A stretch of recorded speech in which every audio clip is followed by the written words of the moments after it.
Halo teman-teman, kita akan masuk ke bab 2 dari buku The Psychology of Money yang berjudul Keberuntungan dan Risiko. Keberuntungan dan risiko adalah saudara kandung. Keduanya adalah realitas bahwa semua hasil dalam hidup dipengaruhi kekuatan-kekuatan selain usaha pribadi. Profesor NYU Scott Galloway punya gagasan terkait yang sangat penting untuk diingat ketika menilai keberhasilan. Keberhasilan Anda sendiri dan pihak lain, tak ada yang sebagus atau sejelek kelihatannya. Bill Gates bersekolah di salah satu di antara segelintir SMA di dunia yang punya komputer. Cerita mengenai bagaimana Lakeside School di luar Seattle mendapat komputer memang luar biasa. Bill Dougal ialah seorang pilot angkatan laut pada Perang Dunia II yang kemudian menjadi guru matematika dan sains SMA. Dia percaya bahwa belajar dari buku tak cukup tanpa pengalaman dunia nyata.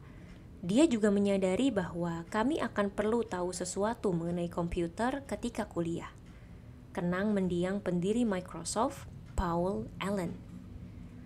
Pada 1968, Dougal mengajukan permintaan kepada Lakeside School Mothers Club untuk menggunakan hasil acara obral tahunannya sekitar $3.000 untuk menyewa satu komputer teletype model 30 yang disambungkan ke terminal mainframe General Electric untuk berbagi waktu komputer. Gagasan berbagi waktu atau time sharing baru ada pada 1965. Kata Gates belakangan. Ada seseorang yang berpandangan maju.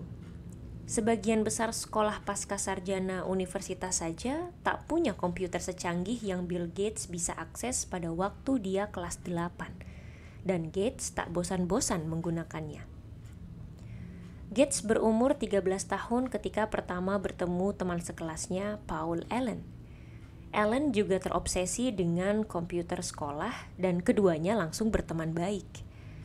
Komputer Lakeside bukan bagian kurikulum umum, melainkan termasuk program studi independen.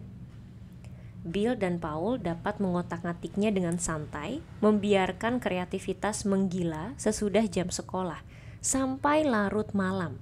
Pada akhir minggu, mereka segera menjadi ahli komputer. Ketika sedang memakai komputer sampai larut malam, Allen ingat Gates menunjukkan majalah Fortune dan berkata, "Bagaimana rasanya ya menjalankan perusahaan Fortune 500?" Allen bilang dia tidak tahu. "Barangkali kita akan punya perusahaan komputer sendiri nanti," kata Gates. Microsoft sekarang bernilai di atas $1 triliun. Sedikit matematika, cepat saja. Pada 1968, di seluruh dunia, kira-kira ada 303 juta orang yang umurnya masuk masa sekolah menengah atas menurut PBB. Sekitar 18 juta di antara mereka hidup di Amerika Serikat. Sekitar 270 ribu hidup di negara bagian Washington. Sedikit di atas 100 ribu hidup di daerah Seattle. Dan hanya sekitar 300 yang bersekolah di Lakeside School. Mulai dengan 303 juta, berakhir dengan 300. Satu di antara sejuta siswa SMA bersekolah di sekolah yang punya kombinasi uang dan wawasan untuk membeli komputer. Bill Gates kebetulan adalah salah satunya. Gates tak malu mengakuinya. Jika tak ada Lakeside, tak bakal ada Microsoft, katanya kepada para lulusan sekolah itu tahun 2005. Gates sangat cerdas, juga pekerja keras, dan sebagai remaja, dia punya visi tentang komputer yang bahkan sukar dimengerti eksekutif komputer berpengalaman. Dia juga punya keuntungan 1 dibanding sejuta karena bersekolah di Lakeside. Sekarang saya akan memberitahu Anda mengenai kawan Gates, Ken Evans. Dia mengalami dosis kuat saudara dekatnya keberuntungan, yaitu risiko. Bill Gates dan Paul Allen menjadi nama-nama terkenal berkat keberhasilan Microsoft. Namun, di Lakeside, ada anggota ketiga geng anak SMA penyuka komputer, Ken Evans, dan Bill Gates menjadi teman baik di kelas 8. Evans anak terpintar sekelas menurut Gates. Keduanya sering sekali mengobrol di telepon, kenang Gates di dokumenter Inside Bill's Brain. Saya masih ingat nomor telepon Ken, katanya. 525-7851. Evans sama ahlinya menggunakan komputer dengan Gates dan Allen. Lakeside pernah kesulitan membuat jadwal kelas secara manual. Kerumitan dalam membuat ratusan anak bisa mengikuti banyak kelas yang dibutuhkan tanpa ada bentrok. Sekolah menugasi Bill dan Ken yang masih anak-anak untuk membuat program komputer guna memecahkan masalah itu. Programnya berfungsi dengan baik. Tak seperti Paul Allen, Ken punya otak bisnis dan ambisi tanpa batas seperti Bill. Ken selalu bawa tas besar seperti tas pengacara, kenang Gates. Kami dulu selalu merancang apa yang akan kami lakukan 5 atau 6 tahun ke depan. Apa kami akan jadi CEO? Dampak seperti apa yang dapat kami buat? Haruskah kami jadi jenderal? Jadi duta besar? Apapun itu, Bill dan Ken tahu mereka akan melakukannya bersama-sama. Sesudah mengenang pertemanannya dengan Ken, Gates merenung. Kami bakal terus bekerja sama. Saya yakin kami akan kuliah bareng. Ken bisa saja menjadi salah seorang pendiri Microsoft bersama Gates dan Allen. Namun itu tak terjadi. Ken meninggal dalam kecelakaan ketika naik gunung sebelum lulus SMA. Tiap tahun ada sekitar 3 lusin kematian orang yang naik gunung di Amerika Serikat. Peluang tewas di gunung ketika masih SMA kira-kira 1:1.000.000. Bill Gates mengalami keberuntungan 1:1.000.000 dengan berada di Lakeside. Ken Evans mengalami risiko 1:1.000.000 dengan tidak pernah menyelesaikan apa yang dia dan Gates mau lakukan. Kekuatan yang sama, kadar peluang yang sama, bekerja ke arah yang berlawanan. Keberuntungan dan risiko sama-sama merupakan realitas bahwa tiap hasil dalam hidup dipengaruhi kekuatan-kekuatan selain upaya individual. Keduanya sangat mirip sehingga kita tak bisa percaya salah satunya tanpa juga menghormati yang lain. Keduanya terjadi karena dunia terlalu kompleks untuk memperkenankan 100% perbuatan kita menentukan 100% hasil. Keduanya didorong hal yang sama. Anda satu orang dalam permainan yang melibatkan 7 miliar orang lain dan banyak sekali bagian yang bergerak. Dampak tindakan kebetulan di luar kendali Anda bisa lebih besar daripada tindakan yang Anda sengaja lakukan. Namun keduanya amat sukar diukur dan sukar diterima sehingga sering diabaikan. Bagi tiap Bill Gates, ada satu Ken Evans yang sama hebat dan gigih, tapi akhirnya mendapat hasil yang berlawanan. Jika Anda menghormati keberuntungan dan risiko selayaknya, Anda menyadari bahwa kalau Anda menilai keberhasilan finansial orang, hasil Anda sendiri atau orang lain, hasilnya tak pernah sebagus atau sejelek kelihatannya. Bertahun-tahun lalu, saya bertanya kepada pemenang hadiah Nobel Ekonomi, Robert Shiller, apa yang Anda ingin ketahui mengenai investasi, tapi kita tak bisa ketahui? Jawabnya, peran pastinya keberuntungan di hasil sukses. Saya suka tanggapan itu karena tidak ada yang benar-benar berpikir keberuntungan tak berperan dalam keberhasilan finansial. Namun, karena sukar mengkuantifikasi keberuntungan dan tidak pantas kalau mengatakan keberhasilan orang disebabkan keberuntungan, sikap yang biasa adalah secara tersirat mengabaikan keberuntungan sebagai faktor keberhasilan.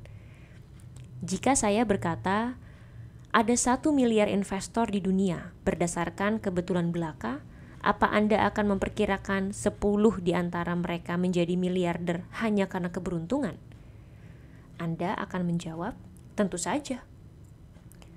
Namun jika saya minta Anda sebut nama-nama para investor itu di depan mereka, Anda mungkin tidak akan berani.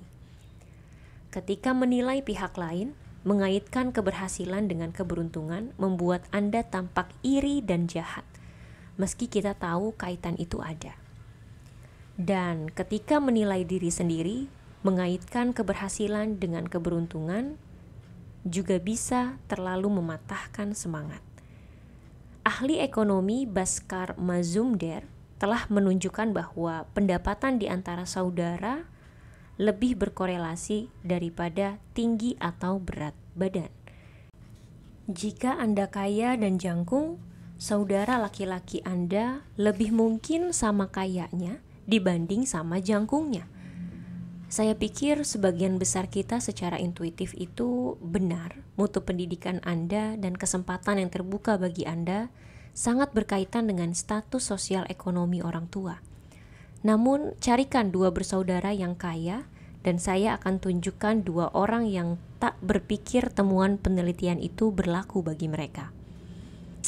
Kegagalan yang bisa berupa segalanya dari kebangkrutan sampai tidak berhasil mencapai cita-cita pribadi juga disalahgunakan. Apakah bisnis yang gagal itu kurang keras berusaha?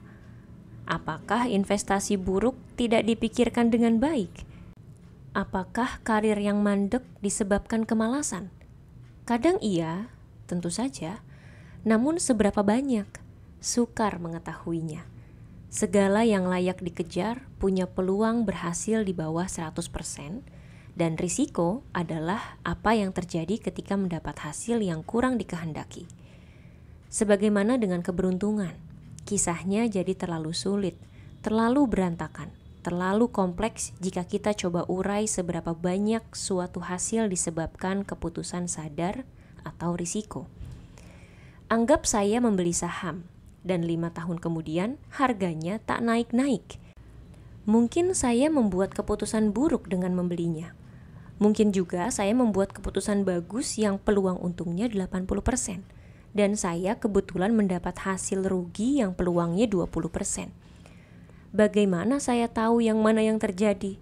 Apa saya berbuat kesalahan atau saya menghadapi risiko?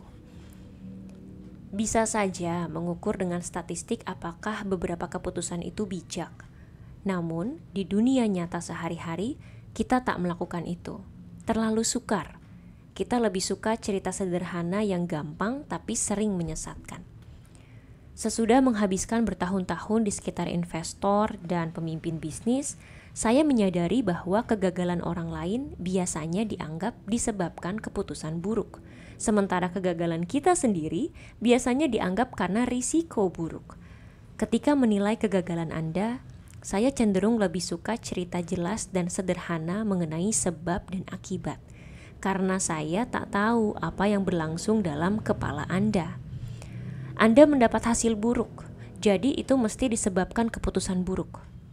Itu adalah cerita yang paling masuk akal bagi saya. Namun, ketika menilai diri sendiri, saya bisa membuat cerita liar untuk membenarkan keputusan masa lalu dan mengaitkan hasil buruk dengan risiko. Sampul majalah Forbes tidak mengeluh-elukan investor malang yang membuat keputusan bagus, tapi kebetulan mengalami kesialan berupa risiko buruk. Namun, sampul itu jelas mengeluh-elukan investor kaya yang membuat keputusan biasa-biasa saja atau bahkan serampangan tapi kebetulan beruntung.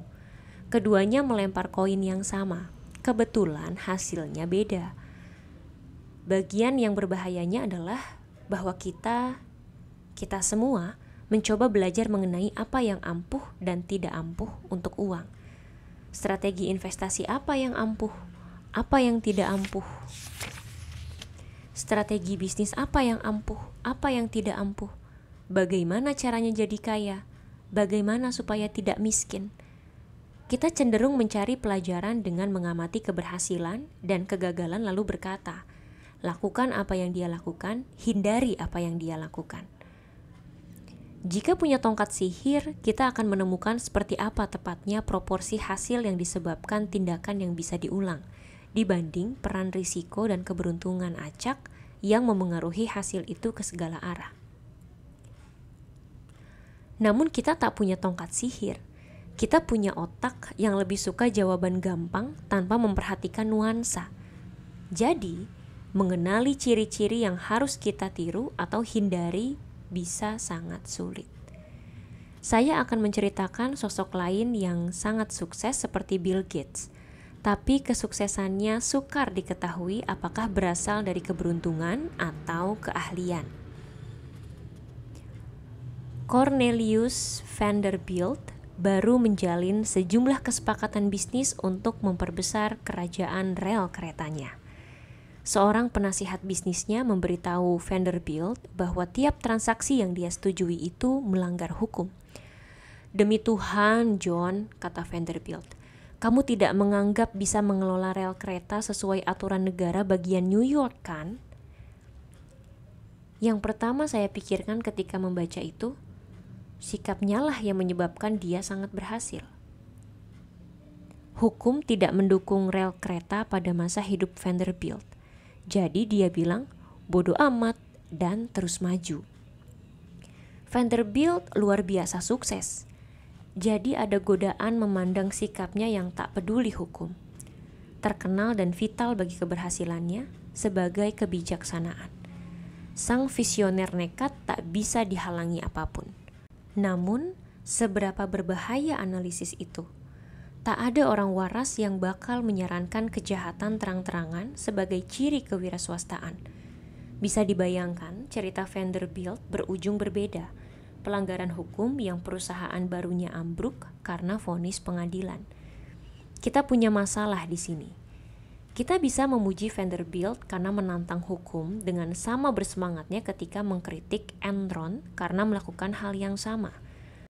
Barangkali salah satu beruntung karena bisa menghindari jerat hukum, sementara yang satunya lagi sial. John D. Rockefeller sama saja. Dia berkali-kali mengakali hukum. Seorang hakim pernah menyebut perusahaan Rockefeller tak lebih baik daripada maling biasa. Namun sering digambarkan ahli sejarah sebagai pebisnis cerdik. Barangkali memang begitu. Namun, kapan narasinya bergeser dari jangan biarkan hukum yang ketinggalan zaman menghalangi inovasi ke dia berbuat kejahatan? Atau seberapa sedikit pergeseran yang diperlukan supaya ceritanya berubah dari Rockefeller itu jenius, coba belajar dari keberhasilannya, ke Rockefeller itu penjahat, coba belajar dari kegagalan bisnisnya? Sedikit sekali. "Peduli apa aku dengan hukum?" Vanderbilt pernah berkata. "Bukankah aku punya kekuasaan?" Dia memang punya, dan itu ampuh. Namun gampang membayangkan itu sebagai kata-kata terakhir dalam satu cerita dengan hasil amat berbeda.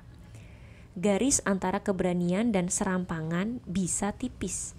Ketika kita tak memberi bobot yang layak bagi risiko dan keberuntungan, keduanya kadang jadi tak terlihat. Benjamin Graham dikenal sebagai salah satu investor terbesar sepanjang masa, bapak investasi nilai, dan salah satu gurunya adalah Warren Buffett. Namun, sebagian besar keberhasilan investasi Benjamin Graham disebabkan kepemilikan atas sejumlah besar saham Geico, GEICO, yang dia akui sendiri melanggar hampir semua aturan diversifikasi yang Graham tulis di buku-bukunya. Di mana garis tipis antara berani dan nekat berada? Saya tak tahu. Graham menulis mengenai keuntungan besar dari Geico. Satu keberuntungan atau satu keputusan sangat cerdas, bisakah dibedakan? Jawabannya tidak mudah. Begitu juga kita berpikir bahwa Mark Zuckerberg jenius karena menolak tawaran Yahoo senilai $1 miliar pada 2006 untuk membeli perusahaannya. Dia melihat masa depan dan memilih bertahan. Namun orang mengkritik Yahoo dengan sama gencarnya karena menolak tawaran pembelian dari Microsoft. Orang-orang bodoh itu seharusnya ambil untung selagi bisa. Apa pelajarannya bagi wira swasta di sini? Saya tak tahu, karena risiko dan keberuntungan sangat sukar dipastikan. Ada banyak sekali contohnya, banyak keuntungan dan kegagalan disebabkan faktor luar. Para manajer paling hebat dan yang paling payah menggerakkan bawahannya sekeras mungkin. Pembeli adalah raja, dan pembeli tak tahu apa yang dia mau. Sama-sama diterima sebagai kebijaksanaan bisnis. Garis batas antara sangat berani dan sembarangan bisa hanya setebal 1 mm dan baru kelihatan kalau disorot lampu.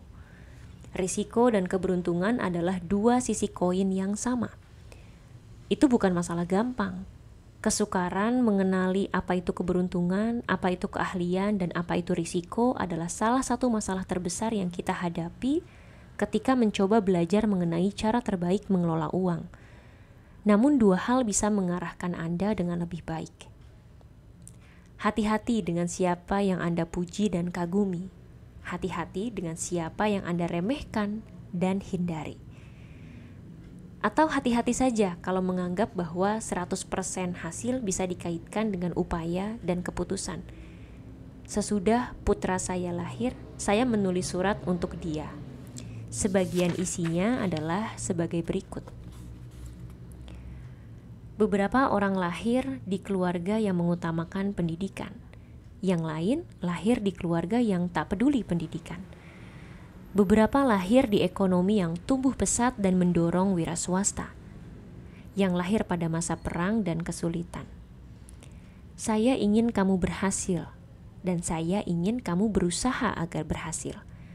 Namun sadarilah bahwa tak semua keberhasilan disebabkan kerja keras, dan tak semua kemiskinan disebabkan kemalasan. Ingat itu ketika menilai orang, termasuk dirinya sendiri. Oleh karena itu, kurangi fokus ke individu tertentu dan studi kasus. Tambah fokus ke pola umum. Mempelajari orang tertentu bisa berbahaya karena kita cenderung mempelajari contoh ekstrim, miliarder, CEO, atau kegagalan besar yang mendominasi berita. Dan contoh ekstrim seringkali adalah yang paling tidak bisa ditiru di situasi lain karena kompleksitasnya. Makin ekstrim suatu hasil, makin kecil kemungkinan kita bisa menerapkan pelajaran darinya di kehidupan sehari-hari. Karena makin besar kemungkinan hasilnya dipengaruhi keberuntungan atau risiko ekstrim. Anda akan lebih dekat ke pelajaran yang bisa diterapkan dengan mencari pola umum keberhasilan dan kegagalan. Makin lazim polanya, makin bisa dipakai dalam hidup Anda. Mencoba meniru keberhasilan investasi Warren Buffett itu sukar, karena hasil Buffett sangat ekstrim, sehingga peran keberuntungan dalam hidupnya mungkin besar. Dan keberuntungan bukan sesuatu yang bisa ditiru. Namun, menyadari bahwa orang yang punya kendali atas waktunya sendiri, seperti akan kita lihat di bab 7, cenderung lebih bahagia dalam hidup adalah pengamatan yang cukup luas dan umum, sehingga Anda bisa melakukan sesuatu mengenainya. Ahli sejarah favorit saya, Frederick Lewis Allen, menghabiskan karirnya menggambarkan kehidupan rata-rata orang Amerika. Bagaimana mereka hidup, bagaimana mereka berubah, apa pekerjaan mereka, apa makan malam mereka, dan lain-lain. Ada lebih banyak pelajaran relevan yang didapat dari jenis pengamatan luas itu daripada mempelajari hal-hal ekstrim yang cenderung mendominasi berita. Bill Gates pernah berkata, keberhasilan adalah guru yang payah, membuat orang pandai berpikir dia tak bisa kalah. Ketika keadaan sedang sangat bagus, sadari bahwa itu tak sebagus yang Anda pikirkan. Anda tak terkalahkan. Dan jika Anda mengakui bahwa keberuntungan memberikan keberhasilan kepada Anda, maka Anda harus percaya saudara keberuntungan, yaitu risiko, yang bisa memutarbalikkan cerita Anda dengan sama cepatnya. Namun itu juga berlaku ke arah sebaliknya. Kegagalan bisa menjadi guru yang payah, karena membuat orang pandai berpikir keputusannya buruk. Padahal kadang mereka sekedar sial. Trik menghadapi kegagalan adalah menata kehidupan finansial sebaik-baiknya, sehingga satu investasi buruk di sini dan satu kegagalan mencapai tujuan finansial di sana tak membuat Anda habis, dan Anda masih bisa terus bermain sampai beruntung. Namun, yang lebih penting adalah bahwa sebagaimana kita mengakui peran keberuntungan dalam keberhasilan, kita menyadari peran risiko dengan memaafkan diri sendiri dan memberi ruang untuk pengertian ketika menilai kegagalan. Tak ada yang sebagus atau sejelek kelihatannya. Sekarang, mari lihat cerita dua orang yang mengadu nasib. Wah, bab 2 udah selesai nih. Yuk lanjut dengarkan bab 3 yang berjudul Tak Pernah Cukup.